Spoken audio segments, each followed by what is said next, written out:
What's up, everybody? It is the last day of July, and we got Tropical Storm Emily.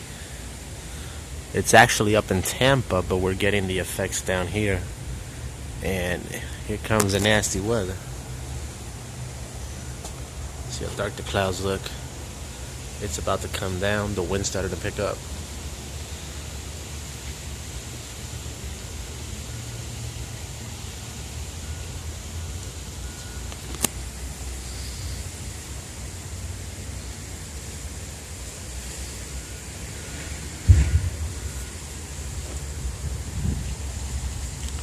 It's gonna get really nasty here soon.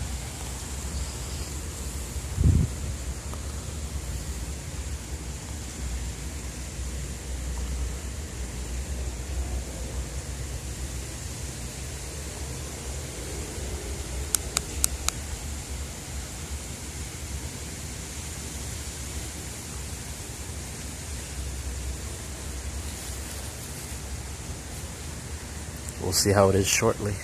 Later.